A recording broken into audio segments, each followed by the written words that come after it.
नापाक औरतें नापाक मर्दों के लिए हैं और नापाक मर्द नापाक औरतों के लिए, और पाक औरतें पाक मर्दों के लिए हैं और पाक मर्द पाक औरतों के लिए। ये पाक लोग उन झूठों की बातों से बरी हैं और इनके लिए बख्शिश और नेक रोजी है। मोमिनो, अपने घरों के सिवा दूसरे लोगों के घरों में घर वालों से इजाजत लिए और उनको सलाम किए बगैर दाखिल न हुआ करो। ये तुम्हारे हक में बेहतर है, और हम ये नसीहत इसलिए करते हैं कि शायद तुम याद रखो। फिर अगर तुम घर में किसी को मौजूद ना पाओ तो जब तक तुमको इजाजत न दी जाए उसमें मत दाखिल हो, और अगर ये कहा जाए कि इस वक्त लौट जाओ तो लौट जाया करो। ये तुम्हारे लिए बड़ी पाकीज़गी की बात है, और जो काम तुम करते हो अल्लाह सब जानता है। हाँ, अगर तुम किसी ऐसे मकान में जाओ जिसमें कोई न बसता हो और उसमें तुम्हारा असबाब रखा हो तो तुम पर कुछ गुनाह नहीं, और जो कुछ तुम जाहिर करते हो और जो पोशीदा करते हो अल्लाह को सब मालूम है।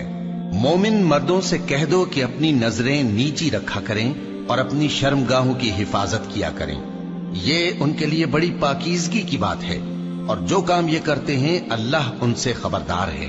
और मोमिन औरतों से कह दो कि वो भी अपनी निगाहें नीची रखा करें और अपनी शर्मगाहों की हिफाजत किया करें, और अपनी आराइश यानी जेवर के मकामात को जाहिर न होने दिया करें मगर जो उसमें से खुला रहता हो, और अपने सीनों पर ओढ़नियां ओढ़े रहा करें, और अपने खाविंद और बाप और खुसर और बेटों और खाविंद के बेटों और भाइयों और भतीजों और भांजों और अपनी जैसी मोमिन औरतों और लौंडी गुलामों के सिवा नीज उन खुद्दाम के जो औरतों की ख्वाहिश न रखें, या ऐसे लड़कों के जो औरतों के पर्दे की चीजों से वाकिफ न हों।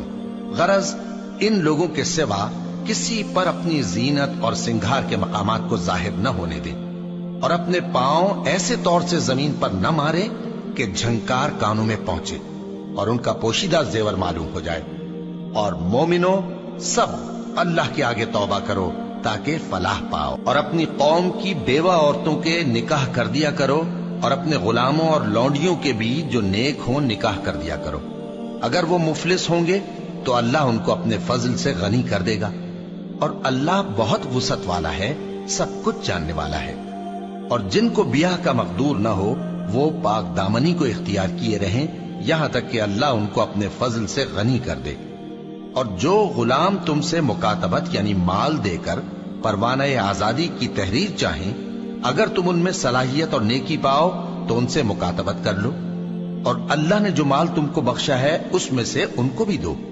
और अपनी बांदियों को अगर वो पाक दामन रहना चाहें तो दुनियावी जिंदगी के फवायद हासिल करने के लिए बदकारी पर मजबूर न करना, और जो उनको मजबूर करेगा तो उन बिचारियों के मजबूर किए जाने के बाद अल्लाह बख्शने वाला है, मेहरबान है। और हमने तुम्हारी तरफ रोशन आयतें नाजिल की हैं, और जो लोग तुमसे पहले गुजर चुके हैं उनकी खबरें और परहेजगारों के लिए नसीहत।